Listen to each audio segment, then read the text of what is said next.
You're listening to the Teach Better Talk podcast featuring expert educators eager to share progressive tactics to reach more students. Teach Better Talk is created by teachers and fueled by passion. Let's get started.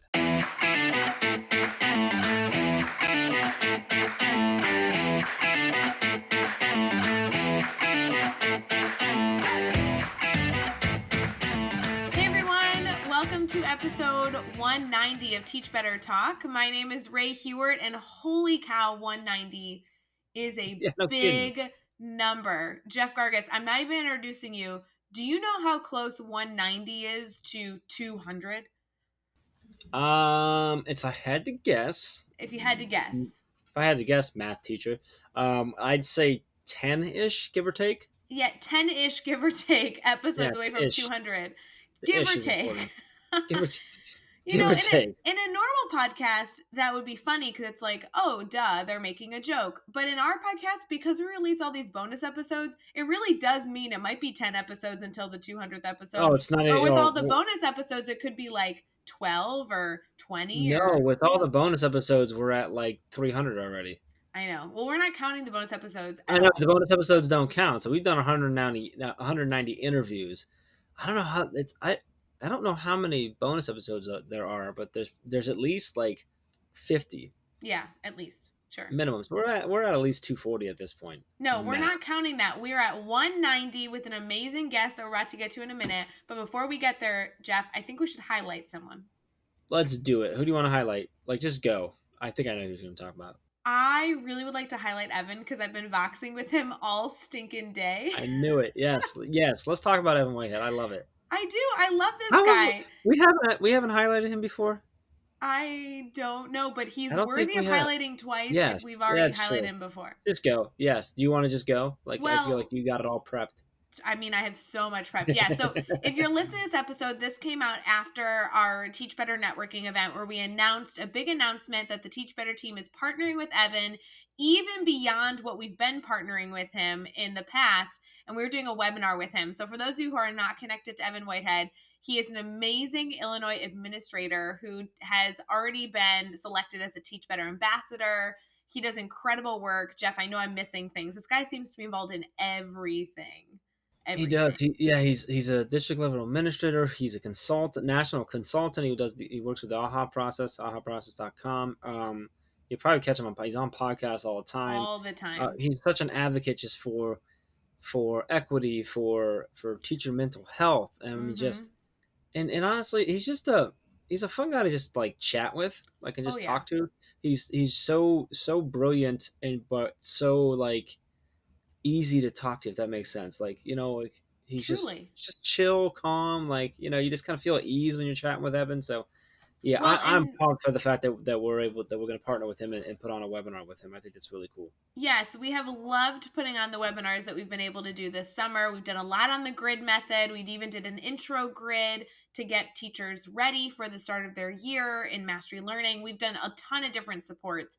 But Evan was someone special. We wanted to partner with somebody who could really facilitate the right conversation around equity and race and kicking off your year with the right culture building, initiatives. And he's really doing amazing things. So we did just announce, I'm not going to release any secrets here on the podcast. Instead, I'm going to tell you that you, first of all, should have joined our networking event, but keep an eye out for the details of Evan's webinar because he is partnering with the Teach Better team to put on a 2-week webinar that will include 4 total sessions that will allow us all to really make sure that we're starting our year off right, focusing on really reaching all of our students in the best way humanly possible. So I am so honored to have been working with Evan for a few weeks on this project, and so glad it was finally announced on Tuesday. Whew, finally. I love it. Evan, shout out to you, man. Appreciate you. That's super cool. Yeah, so check out, make sure you go follow the Teach Better team on socials. Check out teachbetter.com to find that information. So episode 190, let's talk about this. This was awesome. It was really cool. So 190 is kind of special. That's a special number, right? I mean, like, it's just 10 away from that 200 mark. That's a lot of episodes. And we have I'm still with you. I don't know if I believe her. She says it was her first podcast. I'm not 100% sure. She killed it, so great. I'm not sure. She was too good. But Jennifer Bernier is a transformation agent with Link, which is the Learning Innovation Catalyst. She's a blended learning coach. She's a presenter. She works with schools and teachers all around the country. Prior to joining the Link team, she actually began her career down in the Dominican Republic. She talks about that. She shares that story. She then relocated and taught elementary school and served as an instructional coach up in New York City. And she's in New York now. And we talked to her a little bit about her time in the DR, what it was like going from there to New York. We talk a lot about Link and what they got going on there.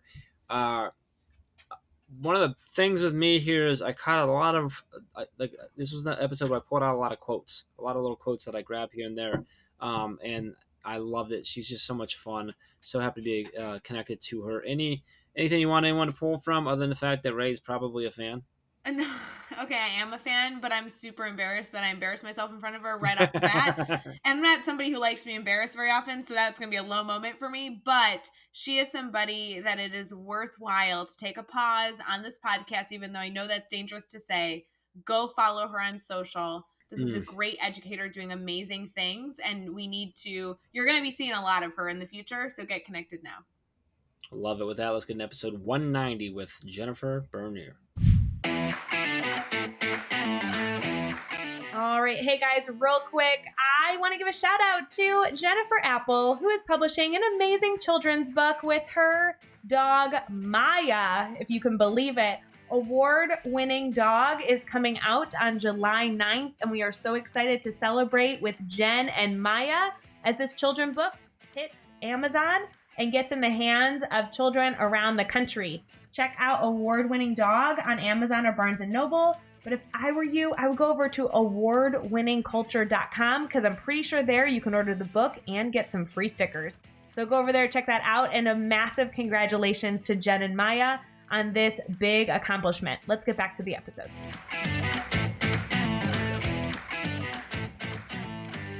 All right, we are here and we are talking with Jen Bernier. And Jen, it is so awesome to have you on. We're already laughing, we're already having a good time. We've already decided that we're friends. So that's good.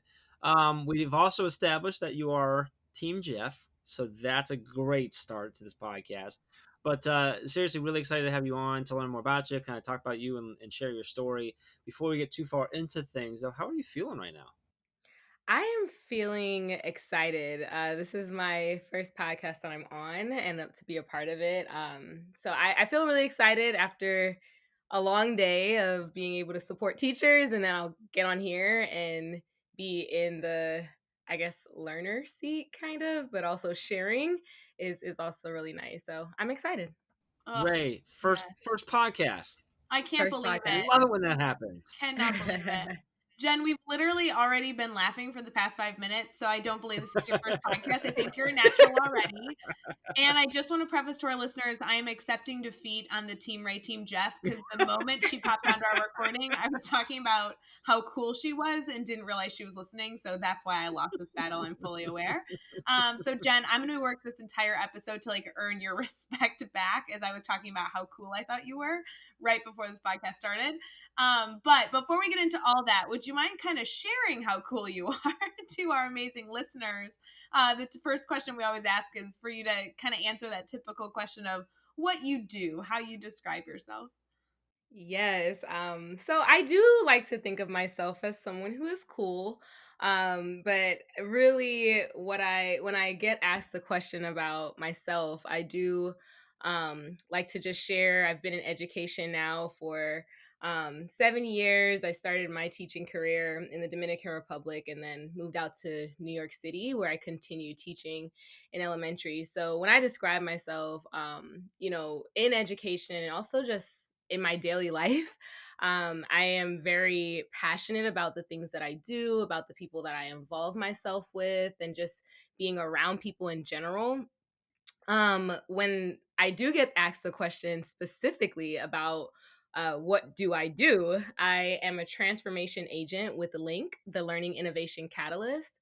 And as a transformation agent, I am able to now coach and support teachers all across the country. And so, right now, just being able to still see what's going on in classrooms and be able to support teachers and, bring about their voice and also empower student voice in the classroom is what I like literally thrive to do. In all of my work. I also consider myself a risk taker, and I like to take risks. I like to try new things out. I like to learn in anything. I'm always down to learn something new, such as sitting on a podcast and and engaging with others. So that's just a little about myself. Check off the risk taking box for today, huh? Being on this podcast. So, can we talk? Can you share a little bit about Link and what that is and where we can find out more information about it? And just kind of tell Yes, us all about Link right now. of course. So LINC stands for the Learning Innovation Catalyst. And you can check out our website, linklearning.com. And so we really just support teachers all across the world, really, to create student centered classrooms. And as I said before, empowering teachers to really try new things in their classroom and support them in their practice to just learn new things, be more innovative. We also have an online platform called LinkSpring where teachers can get professional development right there in their homes or wherever they might be, and also have the ability to work at their own pace. And so as a transformation agent, sometimes I do, we joke and say, sometimes we feel like we're wearing a cape, right? Like it sounds like this big name, and it really is one that I lean into.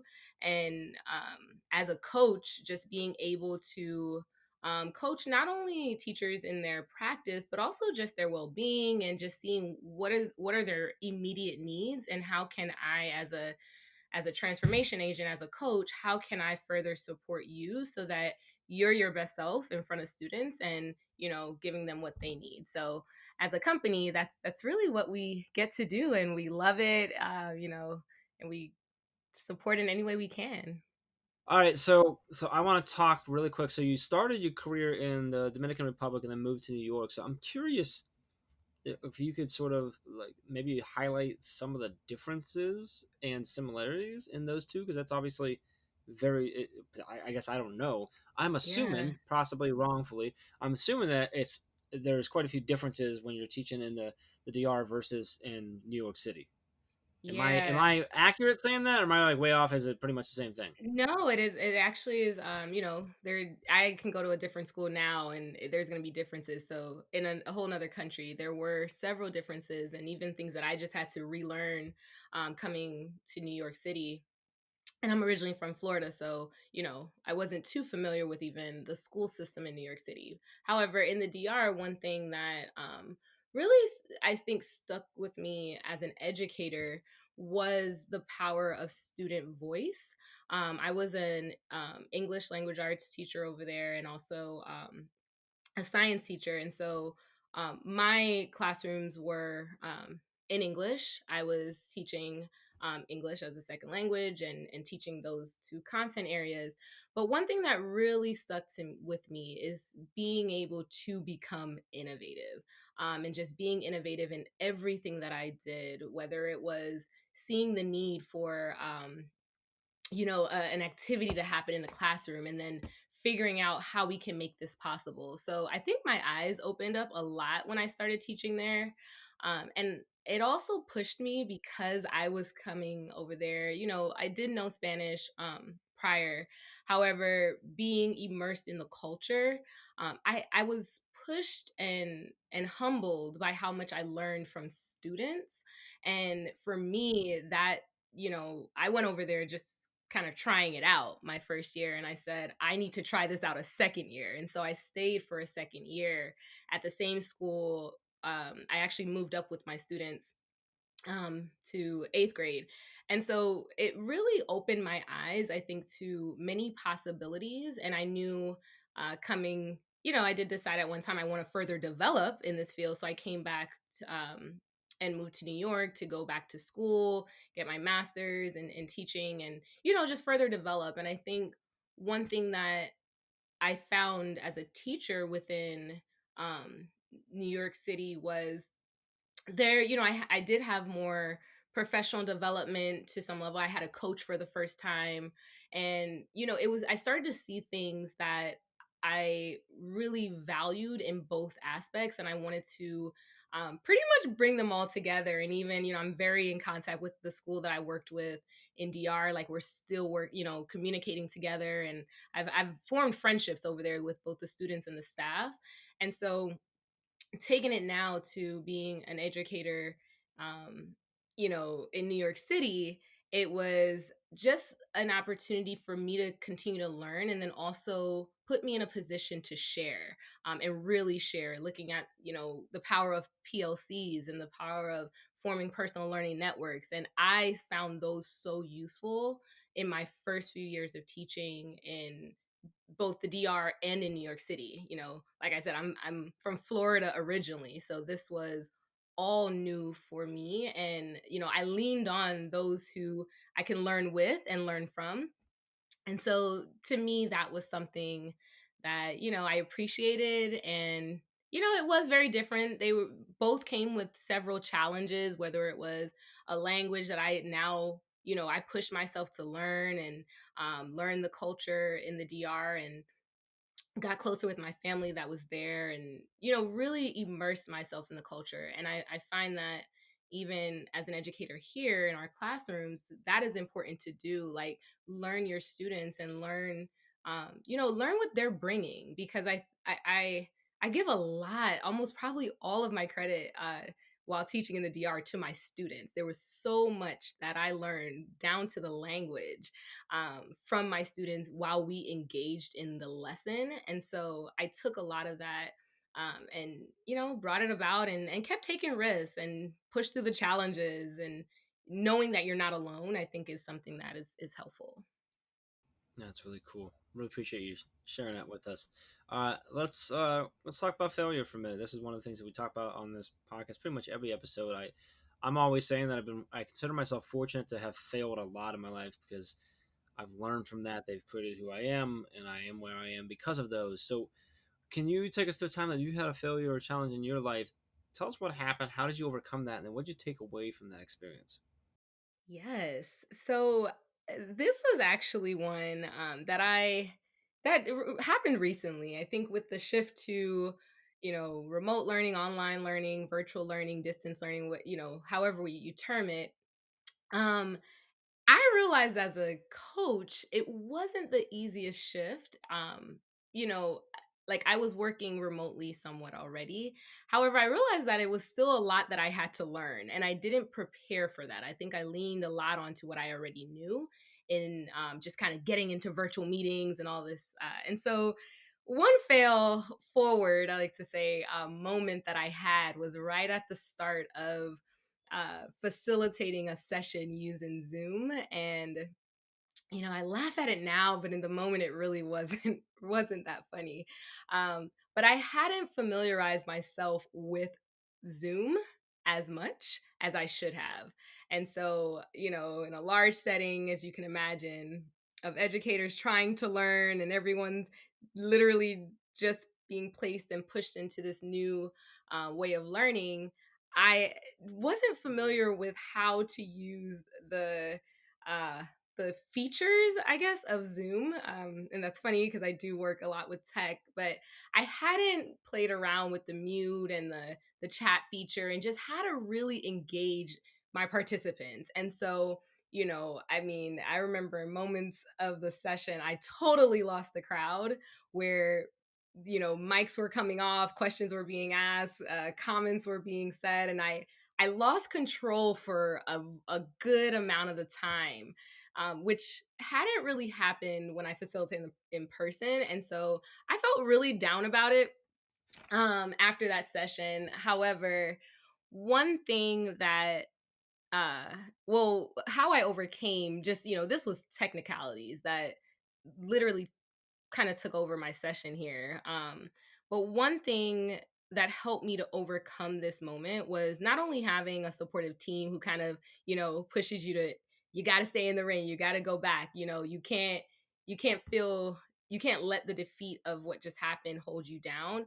And so I that same evening, because I was like, this cannot happen again. I'm losing educators, and I need to make sure things, are right. And so I came home that evening, and I took about maybe 15 minutes or 20 minutes or so to just learn Zoom. So I opened up Zoom, did a practice video, and went through all the features. Called up one of my friends to get to be able to practice just a little bit there.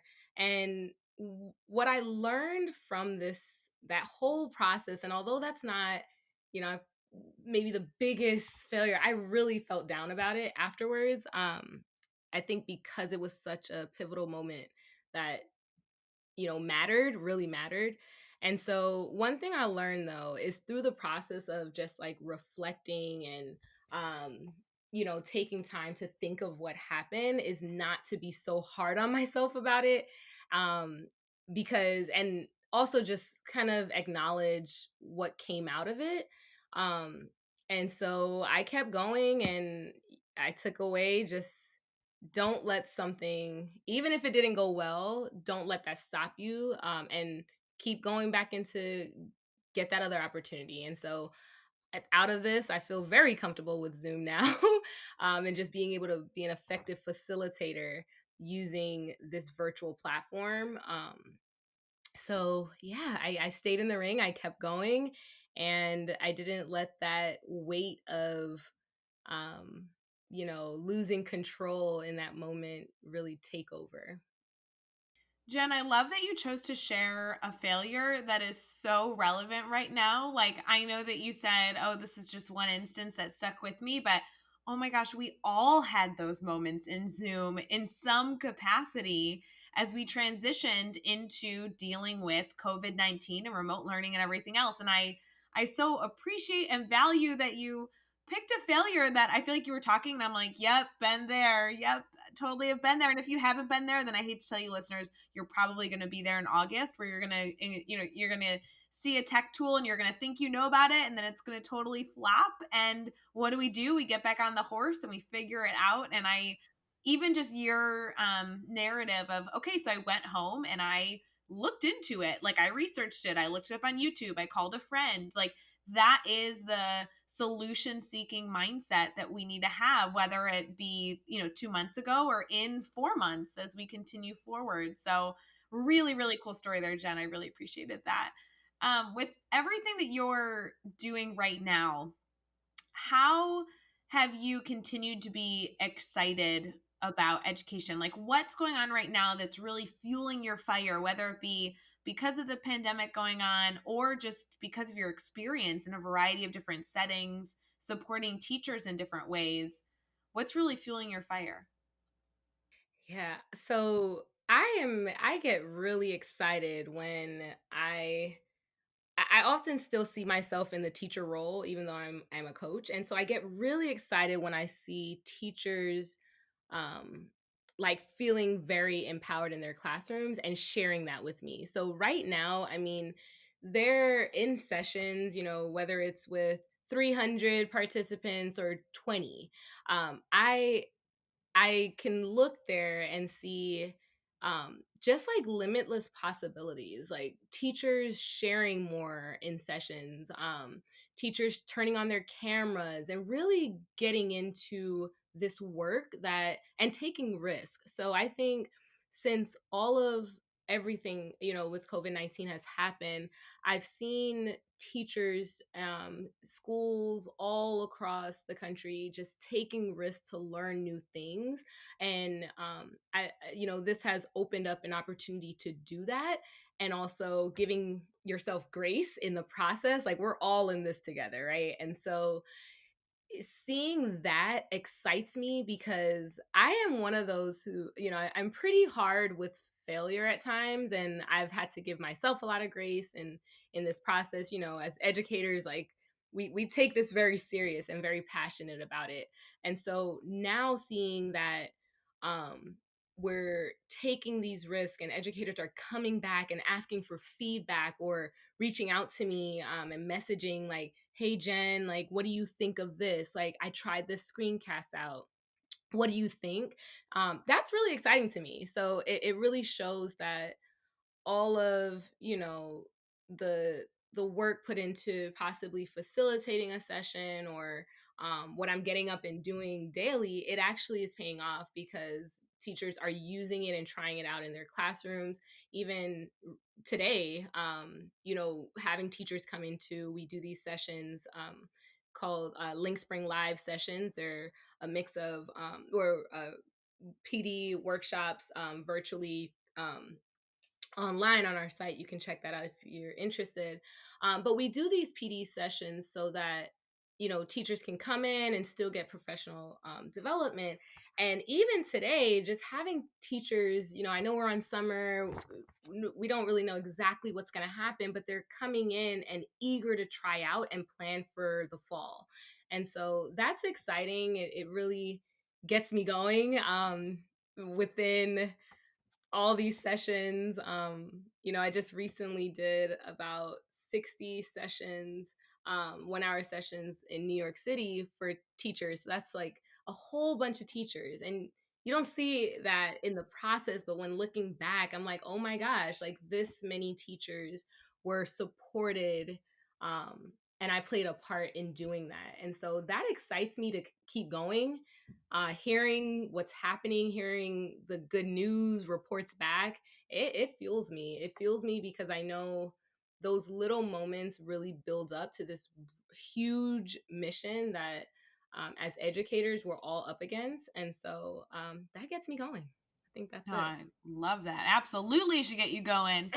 So it's interesting because anytime we have like an instructional coach or an administrator, any sort of leader in the building of education, anybody who's doing any sort of leadership with educators, I love asking them question 5, which has to do with advice. So put simply, if you had an audience where you could share one piece of advice, whether it be a new teacher, a veteran teacher, or anybody in between, what piece of advice should they really be considering? I would say, I would say be okay with not knowing everything and be willing to learn from and with others. Love it. Yeah, that's powerful. I love that. All right, so first podcast, and now we're gonna put you to the test. Are you ready for this? I think I am. She's been killing it, Jeff. Don't make her nervous now. She's got this. I just want to give her a moment. So, 6 questions. Your goal is to answer each one in 15 seconds or less. Here we go. Okay. What is one ed tech tool you cannot live without? Okay, so Google Drive is a given, but I'm going to go with my Bitmoji Chrome extension. I love personalizing my PD session, so that's what I'm going with. I like it. Give us a book that you're reading right now. Currently, I'm doing 2 recycle books that I've read already, but I've just brought them back out.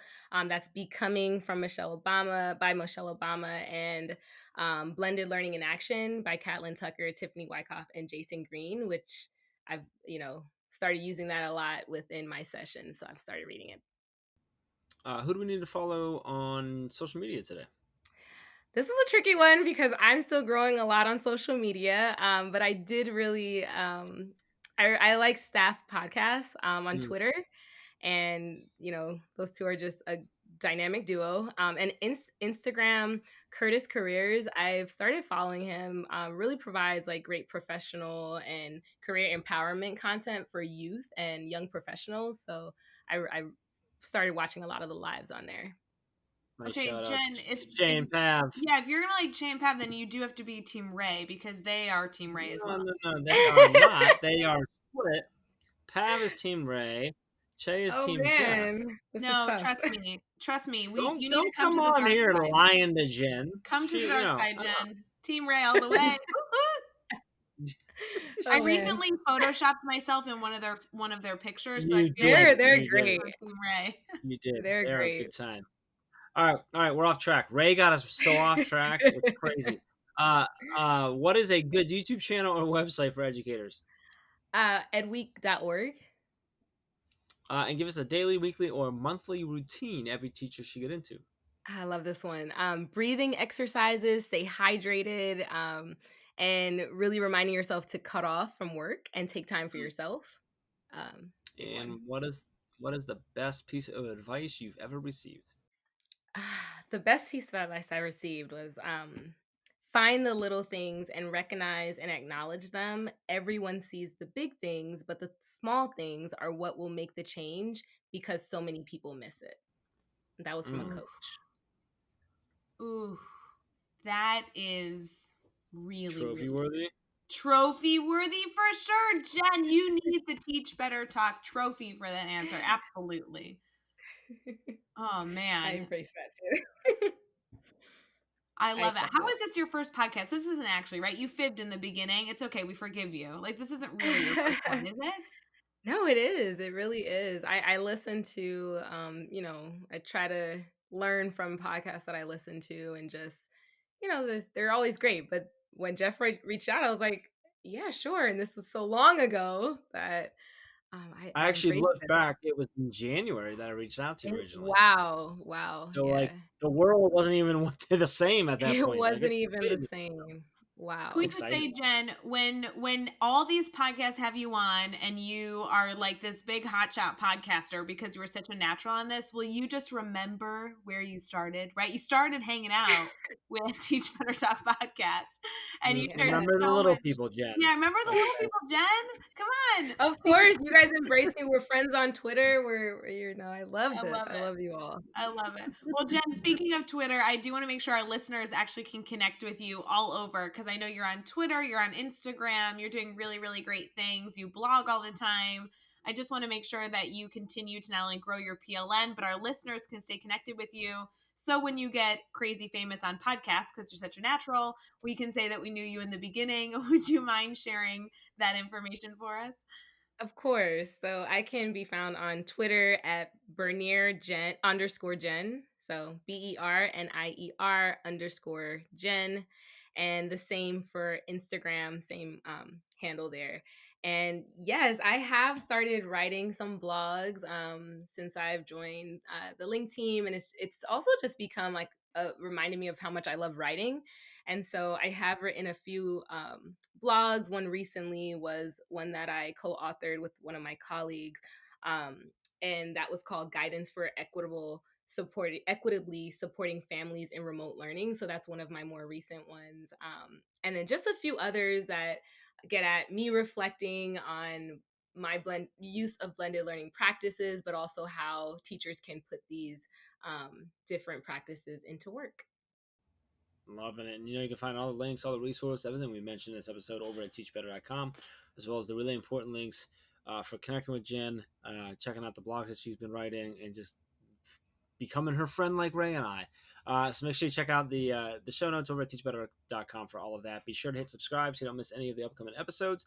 And if you can give us a rating and a review, we'd really appreciate that as well. And let's take this one step further. Think of just 3 of your colleagues who need to hear these amazing stories and connect with these amazing educators and share this podcast with them. Jen, this was awesome. I'm so happy that we got to be, I'm not even just happy, I'm happy and honored that we got to be the first podcast that you're on. And like Ray already alluded to, this is the first of many. I think people are going to hear this and start asking to come on because the value that you shared and how natural you sound on it. So really appreciate you coming on, taking the risk on your first one to come with us. That's awesome. Really appreciate you a whole lot. And just thank you. Thank you. Thank you both. This was wonderful and amazing experience. Really appreciated it. And until next time, let's get out there. Let's teach better.